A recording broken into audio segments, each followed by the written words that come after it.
To everybody. देखिए, आज का टॉपिक है त्रिकोणमिति। पहले इस पर चर्चा करते हैं।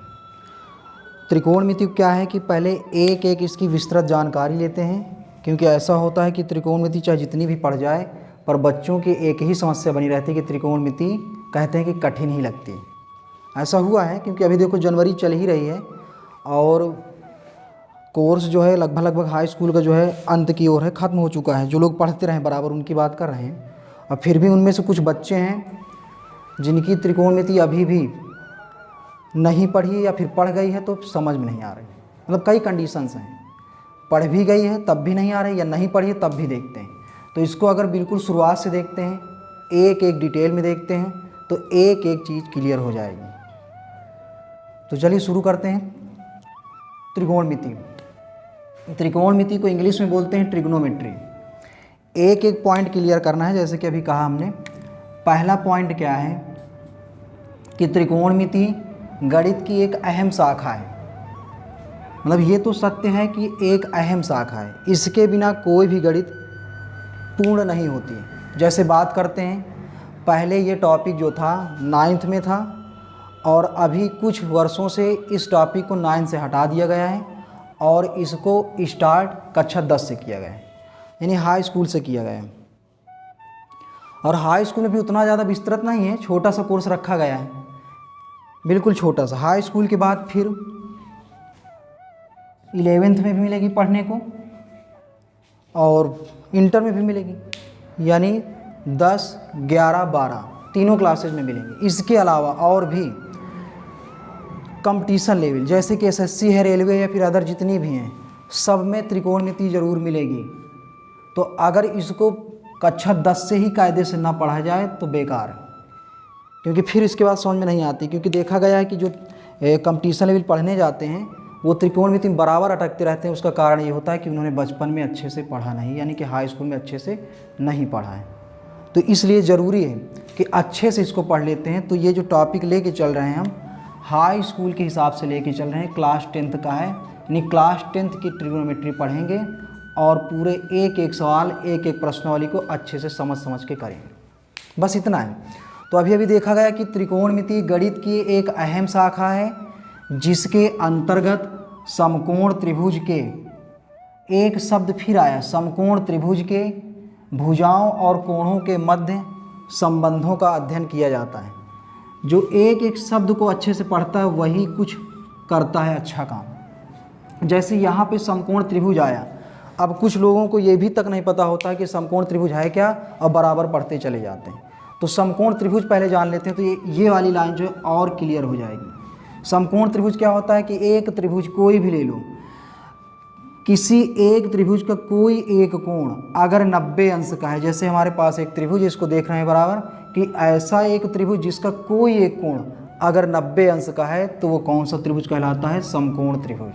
फिर इसके बाद इस पर कह रहा है कि भुजाओं और कोणों के मध्य संबंधों का अध्ययन किया जाता है, फिर संबंधों को देखा जाएगा। और ज़्यादा विस्तृत देखना है तो दूसरा पॉइंट क्या कह रहा है यहाँ पे कि अंग्रेजी शब्द, ये जो अंग्रेजी शब्द ट्रिग्नोमेट्री है कि व्युत्पत्ति ग्रीक भाषा के 3 शब्दों से मिलकर हुई है। 3 शब्दों से मिलकर कैसे हुई है, इन पॉइंटों को देखते हैं। पहले लिखा है ट्री, यानी ट्राई भी पढ़ सकते हैं, ट्री भी, यानी ट्राई का मतलब क्या है? जो शुरुआत में आया इतना, इसका अर्थ होता है 3। और फिर बीच का लिया गया यहाँ पे गौन का अर्थ होता है भुजा। फिर इसके बाद मेट्रॉन का अर्थ होता है माप, यानी 3 भुजा माप, अर्थात 3 भुजाओं की माप। और 3 भुजाओं की माप क्या होता है? जो कि एक त्रिभुज होता है। इतना पॉइंट क्लियर हो रहा है। ट्री, गौन और मेट्रॉन, ये 3 पॉइंट है। इसका क्या बनता है कि 3 भुजाओं की माप, और 3 भुजाओं की माप क्या होता है? एक त्रिभुज होता है। अब इसके बाद और तथ्यों को आगे बढ़ाते हैं। पहला तथ्य ये है कि अगर मैथ को अच्छे शब्दों में सीखना है, सरल भाषा में सीखना है कि बिल्कुल आसान लगे, तो हम गणित की भाषा से थोड़ा हट के अगर चर्चा करें तो कितना आसान रहेगा। जैसे कि त्रिकोणमिति को हम पढ़ रहे हैं तो इस पर उठाते हैं एक पॉइंट कि त्रिकोणमिति पूरी की पूरी 6 अनुपात, यानी 6 अनुपात कहे गए हैं, इन 6 अनुपात पर निर्भर है। अब ये 6 अनुपात कौन कौन से हैं?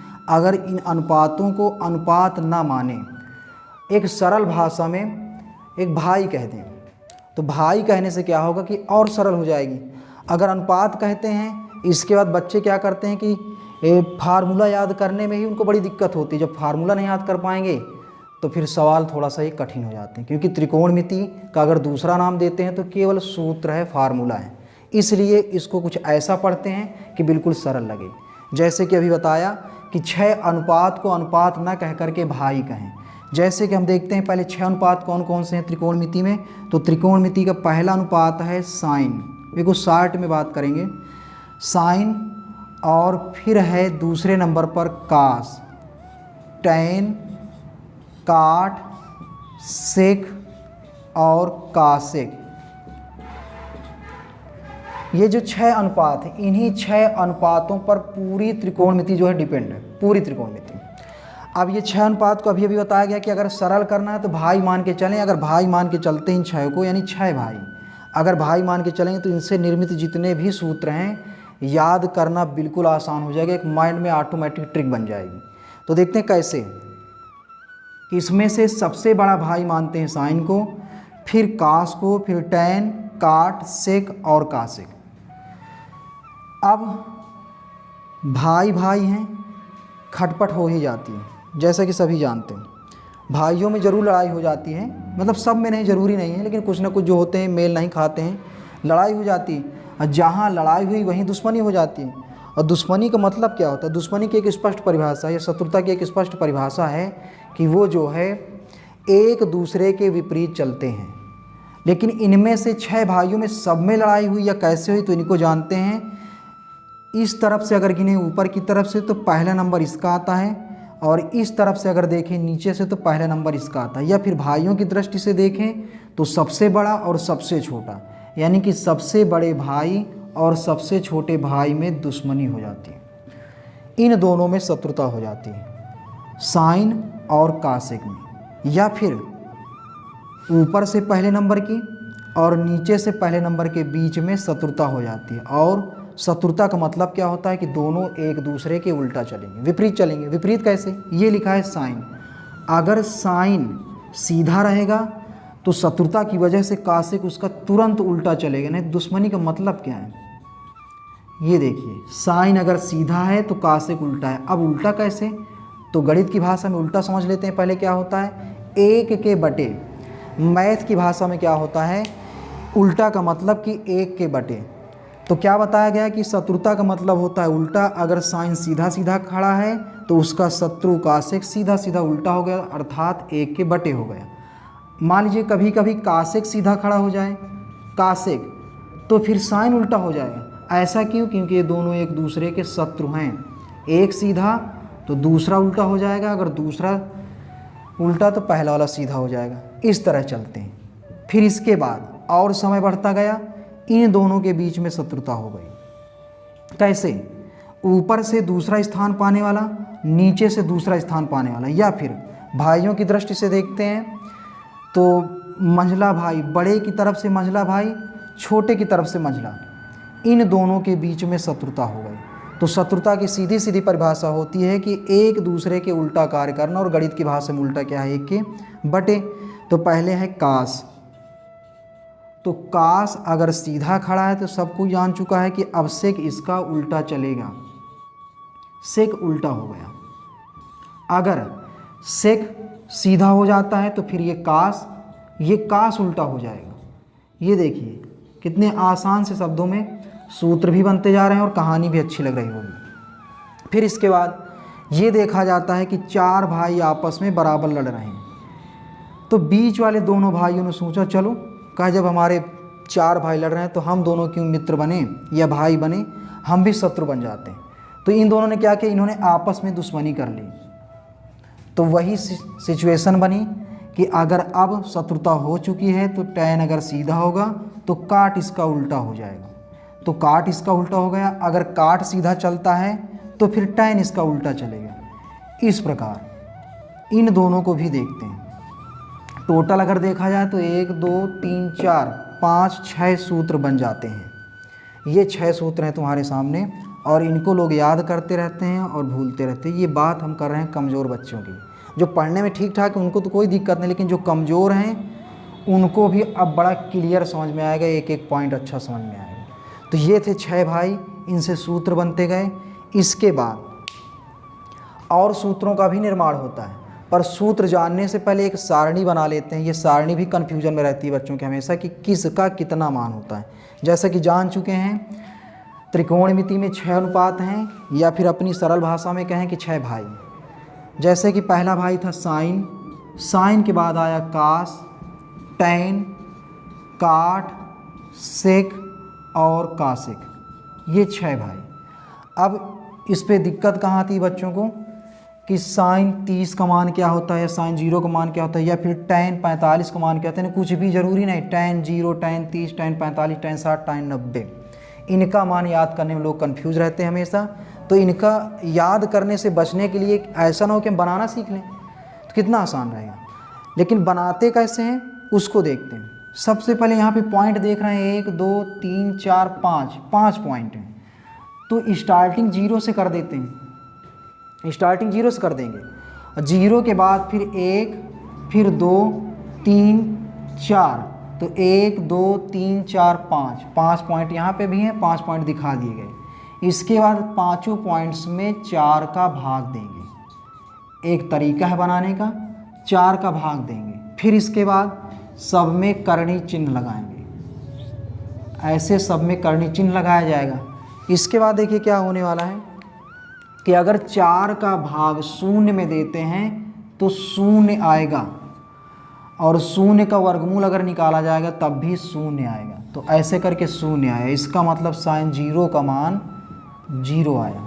फिर इसके बाद दूसरा पॉइंट है, 1 का वर्गमूल लेंगे तो 1 आएगा, 4 का वर्गमूल लेंगे तो 2 आएगा, यानी 1/2। साइन 30 का मान 1/2 निकल के आया है। फिर तीसरा पॉइंट है, अगर 2 1 कम 2, 2 दूनी 4, 1/2 लिखा है, वो भी करणी चिन्ह में। 1 का वर्गमूल लेंगे तो 1 आएगा, 2 का लेंगे तो 2 का नहीं होता है, तो करणी चिन्ह के साथ रहेगा। यानी आ जाता है 1/√2। साइन 45 का मान आ गया 1/√2। फिर और आगे बढ़ते हैं, यहाँ तक पहुँचे। 3 का वर्गमूल देखिए क्या होता है √3, और 4 का वर्गमूल होता है 2। तो यहाँ पे एक पॉइंट बन के आया √3/2, यानी साइन 60 का मान होता है √3/2। इसके बाद 4 से 4 अगर काट देते हैं तो 1 आएगा, 1 का वर्गमूल भी 1 होता है, इसलिए ये आ गया 1। तो साइन 90 का मान आ जाएगा 1। इस तरह देखा गया कि साइन के पाँचों अनुपात या फिर साइन के पाँचों मान निकाल लिए गए। आगे भी होते हैं लेकिन इतने क्लियर करना होगा पहले। तो साइन 0 का मान 0 है, साइन 30 का मान 1/2 है, साइन 45 का मान 1/√2 है, और साइन 60 का मान √3/2 है, साइन 90 का मान 1 है। फिर इसके बाद क्या करना है, अगले का अगर निकालना है कास का, तो कास का अगर निकालना है तो इनको जस्ट उल्टा लिखते चले आएंगे। 1 को इधर लाएंगे, फिर इसको इधर लाएंगे √3/2, फिर इसको लाना है ऐसे 1/√2, फिर ऐसे 1/2, और ये फिर ऐसे आ जाएगा। फिर देख लीजिए कैसे है कि कास 0 का मान 1 आया, कास 30 का मान √3/2 आया, कास 45 का मान 1/√2, कास 60 का मान 1/2, और कास 90 का मान 0 आया। फिर इसके बाद सूत्रों को और बढ़ाते हैं, एक नए सूत्र 2 लिखते हैं। एक सूत्र होता है टैन थीटा या टैन बराबर साइन बटे कास, और एक होता है काट बराबर कास बटे साइन। इसके हिसाब से 2 सूत्र। अब यहाँ पे टैन लिखा है, टैन बराबर होता है साइन बटे कास, तो यहाँ पे ये जो टैन लिखा है साइन बटे कास, इसको बटे मान के चलते हैं, केवल ऐसे इमेजिन करना। तो इनके मान को भी बटे में करेंगे, 0/1, यानी ऐसे करके लिखा है 0, 1 का भाग देंगे 0 में तो कितना आएगा 0। टैन बराबर एक नया सूत्र देखते हैं, साइन बटे कास है, यानी अगर टैन का निकालना है तो इस फार्मूला का फॉलो करना पड़ेगा। साइन बटे कास लिखा है, ऊपर भी देखते हैं साइन बटे कास है। तो इसको मान के चलते हैं, इमेजिन कर लेते हैं कि ये बटे है, तो साइन बटे कास लिखा है। इनके मानों को देखें तो साइन का मान 0 है, कास का मान 1 और ये बटे, तो 0/1 अगर करते हैं तो ये जैसे लिखा हुआ है 0/1, भाग देंगे तो 0 आ जाएगा, यानी कितना आना है 0। फिर दूसरे पॉइंट के देखते हैं, 2 से 2 कट जाएगा, काटना नहीं केवल सोचना है, तो 1/√3। इस तरह दो मान tan के भी निकल चुके हैं। tan 0 का मान 0 होता है, tan 30 का मान 1/√3 होता है। फिर इमेजिन करना है, √2 से √2 कट जाएगा तो 1/1 आएगा, 1/1 का मतलब भी 1 होता है, यानी 1 1 कम 1। फिर और आगे बढ़ते हैं, 2 से 2 कट जाएगा तो √3/1, बटे में 1 नहीं लिखा जाता इसलिए √3 आ गया। फिर इसी तरह बढ़ते हैं तो 1/0 है, इसको देखते हैं थोड़ा सा अलग से। देखिए 0 या 0 का पहाड़ा नहीं होता है, तो जिसका पहाड़ा नहीं होता पता नहीं कहाँ तक जाएगा, इसलिए उसको एक हिंदी में बोलते हैं अपरिभाषित, इंग्लिश इन्फिनेटिव, तो इसको इन्फिनेटिव कर देते हैं, अनंत है, पता नहीं कहाँ तक जाए, इसलिए इसको जो है अनंत कर देते हैं।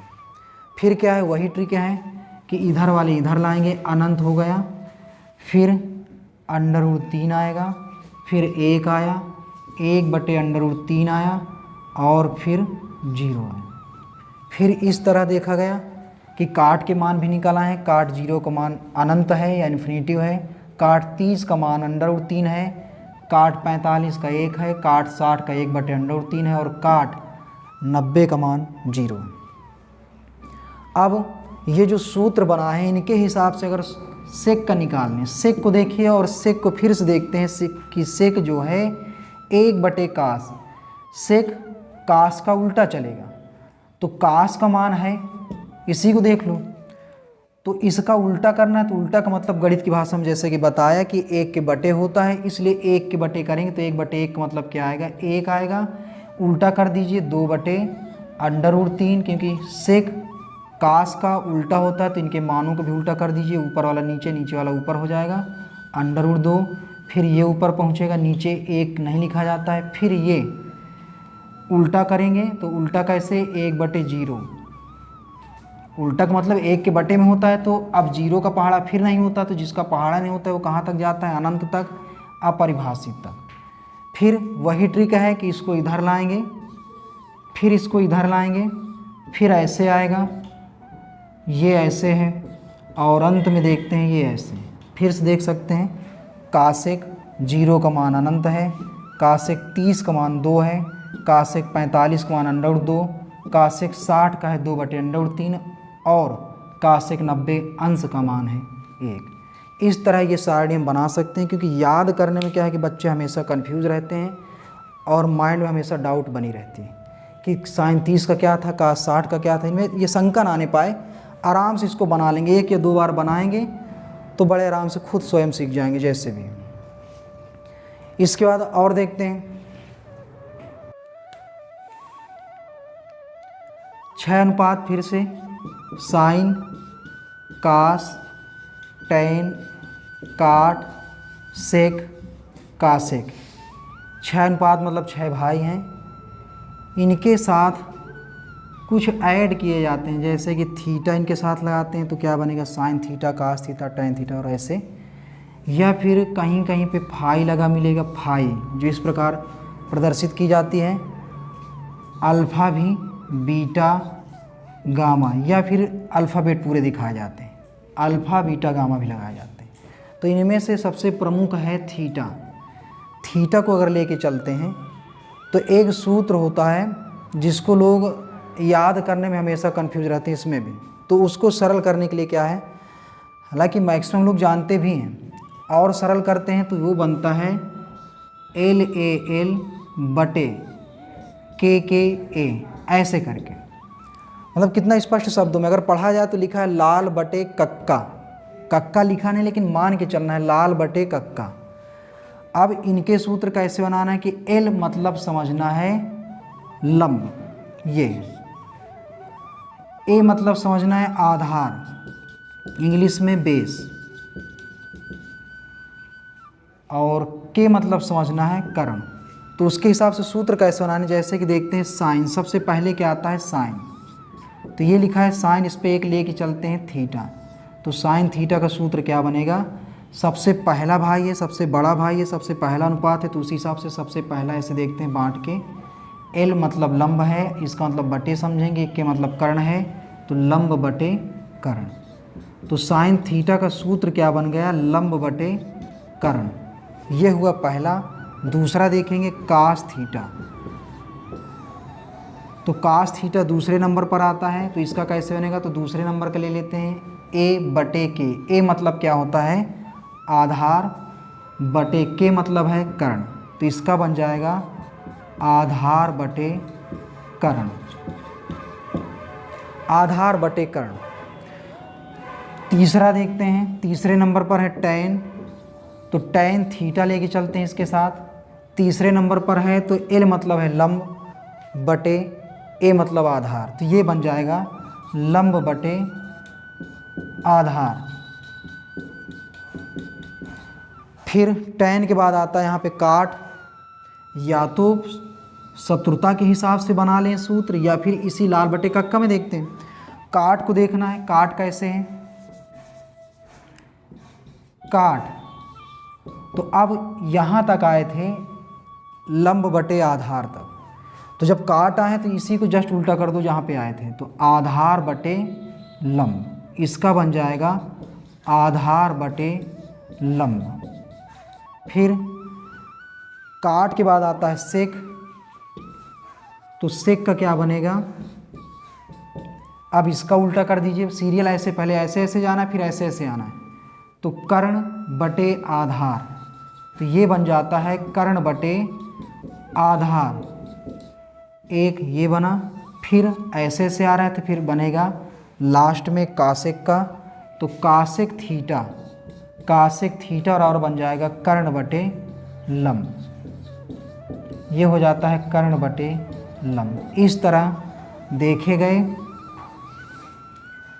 कि 6 फार्मूला और बनते हैं, साइन थीटा और बनता है लंब बटे कर्ण, कास थीटा बराबर है आधार बटे कर्ण, टैन थीटा बराबर है लंब बटे आधार, काट थीटा बराबर है आधार बटे लंब, सेक थीटा बराबर है कर्ण बटे आधार, और कासेक थीटा बराबर है कर्ण बटे लंब। अब जो हाई स्कूल में पहली प्रश्नावली है केवल इन्हीं सूत्रों पर आधारित है, एक त्रिभुज मिलेगा और ये सूत्रों के द्वारा मान निकालने होंगे। तो अगर ये समझ में आ जाता है क्लियर, तो पहली प्रश्नावली बड़ी आसान लगेगी और बहुत महत्वपूर्ण है परीक्षा की दृष्टि से, बोर्ड परीक्षा की दृष्टि से। तो ये अभी केवल त्रिकोणमिति का परिचय चल रहा था, परिचय अभी भी शेष है, आगे फिर देखेंगे।